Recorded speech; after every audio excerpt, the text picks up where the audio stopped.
నమస్తే అండి, welcome back to జ్ఞానయుధి vlogs. నేను మీ అశ్విని. ఈరోజు నేను మరొక మంచి రోటి పచ్చడి రెసిపీతో మీ ముందుకు వచ్చేసానండి. అదే దోసకాయ కొత్తిమీరతో చట్నీ. ప్రతి ఫంక్షన్లలో మరియు పెళ్ళిళ్ళలో క్యాటరింగ్ వాళ్ళు ఎక్కువగా చట్నీలలో ప్రిఫర్ చేసే రెసిపీ అండి ఇది. అదే టేస్ట్తో అంతే హెల్దీగా ఇంట్లోనే ఎలా తయారు చేసుకోవాలో ఈరోజు మన వీడియోలో చూసి నేర్చుకోండి. మరి దోసకాయ పల్లి చట్నీ ప్రిపరేషన్ కోసం మన వీడియోలో స్టార్ట్ చేసేద్దామా. మరి దానికోసం ముందుగా చట్నీ ప్రిపరేషన్ కోసం కావాల్సిన ఒక 2 మీడియం సైజ్ దోసకాయలు తీసుకోండి. 10 నుంచి 12 పచ్చిమిర్చి, ఒక గుప్పెడు పల్లీలు మరియు కాస్త కట్ చేసుకున్న కొత్తిమీరను తీసుకోండి. తర్వాత కాస్త చింతపండును నానబెట్టుకోండి. ఇది మీ పులుపుని బట్టి అడ్జస్ట్ చేసుకోండి. ఆ తర్వాత స్టవ్ వెలిగించి ఒక కడాయి పెట్టుకొని ఆ కడాయిని కాస్త వేడవనివ్వండి. అది కొంచెం వేడైన తర్వాత ఒక టేబుల్ స్పూన్ ఆయిల్ని వేసుకోండి. అది కొంచెం వేడైన తర్వాత మనం తీసుకున్న పల్లీలను వేసుకొని వీటన్నిటిని కూడా లో ఫ్లేమ్లో మాత్రమే దోరగా వేగేదాకా కూడా వేపుకోవాలి. హై ఫ్లేమ్లో పెట్టి వేపకండి. హై ఫ్లేమ్లో పెట్టడం వల్ల పల్లీలు కలర్ మారుతాయే తప్ప లోపల వరకు వేగవు. అందువల్ల సిమ్లో పెట్టుకుని ఇలా దోరగా వేగేలాగా వేపుకోండి. ఇలా కొంచెం దోరగా వేగంగానే వాటిని ఒక ప్లేట్లోకి మార్చుకోండి. ఆ తర్వాత అదే కడాయిలో తీసుకున్న పచ్చిమిర్చిని అన్నిటినీ కూడా మధ్యలోకి విరిచి కానీ లేదా ఘాట్లు పెట్టి కానీ వేసుకుని అందులోనే కాస్త ఆయిల్ వేసుకుని ఆ ఆయిల్లో పచ్చిమిర్చిని మొత్తాన్ని కూడా కలుపుకుంటూ సిమ్లో కాస్త వేగనివ్వండి. ఇవన్నీ కూడా ఇలా బాగా వేగిపోయిన తర్వాత వీటన్నిటినీ కూడా ఏదైతే ప్లేట్లో మనం పల్లీలను తీసుకున్నామో అదే ప్లేట్లో తీసుకోండి. పచ్చిమిర్చిని అన్నిటినీ కూడా ప్లేట్లోకి వేరేగా తీసుకున్న తర్వాత అదే కడాయిలో మనం కట్ చేసి పెట్టుకున్న టొమాటో ముక్కలన్నిటినీ కూడా అందులో వేసుకోవాలి. వీటిని కూడా సిమ్లో మాత్రమే ఇందులో ఉన్న పచ్చివాసన అంతా పోయి చక్కగా వేగేదాకా వేపుకోవాలి. ఇవి కాస్త ఇలా వేగిన తర్వాత దానిలో కట్ చేసి పెట్టుకున్న కొత్తిమీరని అంతటినీ కూడా యాడ్ చేసుకోవాలి. కొత్తిమీర మరియు టొమాటో కాస్త వేగేదాకా సిమ్లో మాత్రమే వేపుకోవాలి. ఇలా టొమాటో కొత్తిమీర మొత్తం కూడా వేగిపోయిన తర్వాత వీటిని కూడా వేరే ప్లేట్లోకి తీసుకోవాలి.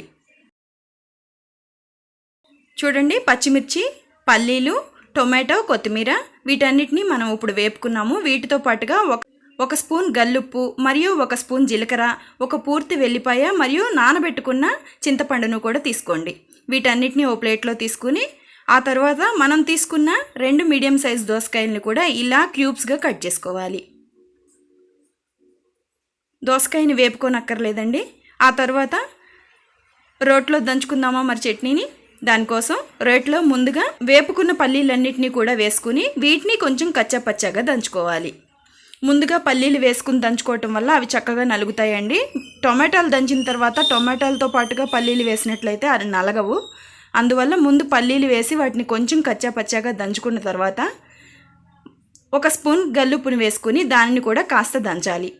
ఆ తర్వాత ఒక స్పూన్ జీలకర్ర వేసుకుని కాస్త నలిగేలాగా దంచుకున్న తర్వాత ఒక పూర్తి వెల్లిపాయని రెబ్బలుగా చేసుకుని వేసుకోవాలి. వీటిని కూడా కాస్త దంచాలి.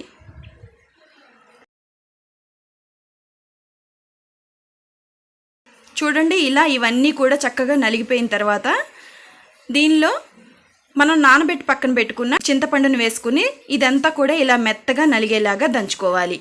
ఆ తర్వాత వేపుకుని పక్కన ఉంచుకున్న పచ్చిమిర్చిని మొత్తాన్ని కూడా యాడ్ చేసి పచ్చిమిర్చి మొత్తాన్ని కూడా మెత్తగా దంచుకోవాలి.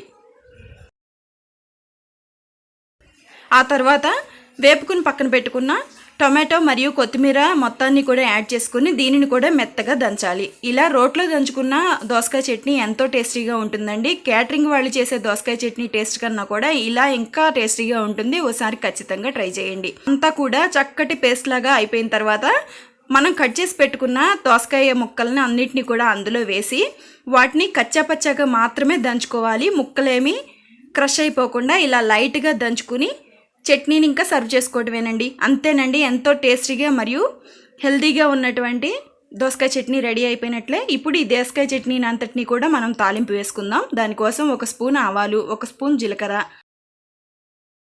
కాస్త వెల్లిపాయ రెబ్బలు, వీటితో పాటుగా ఒక స్పూన్ పచ్చిశనగపప్పు మరియు ఒక 3 ఎండుమిర్చిని తీసుకోండి.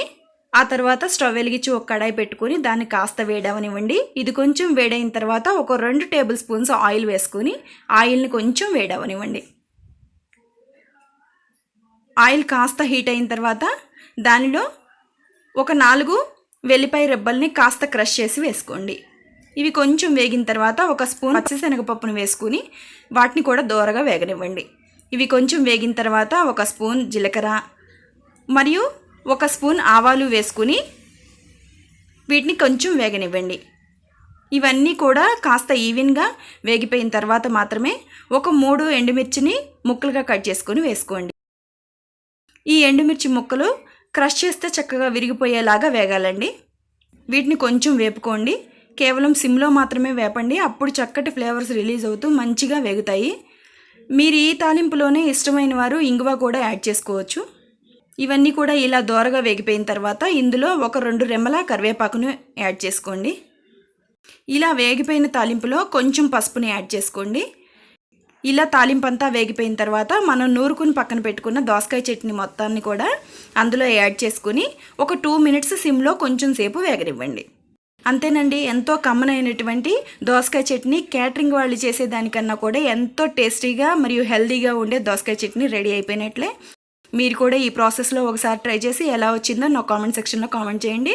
మీకు ఈ వీడియో నచ్చినట్టయితే లైక్ చేయండి, షేర్ చేయండి. మరిన్ని హెల్తీ రెసిపీస్ మరియు హెల్త్ టిప్స్ కోసం మన ఛానల్ని సబ్స్క్రైబ్ చేసుకుని పక్కనే ఉన్న బెల్ ఐకాన్ని యాక్టివేట్ చేసుకోండి. మరొక మంచి వీడియోతో మీ ముందుకు వచ్చేస్తాను. Thanks for watching.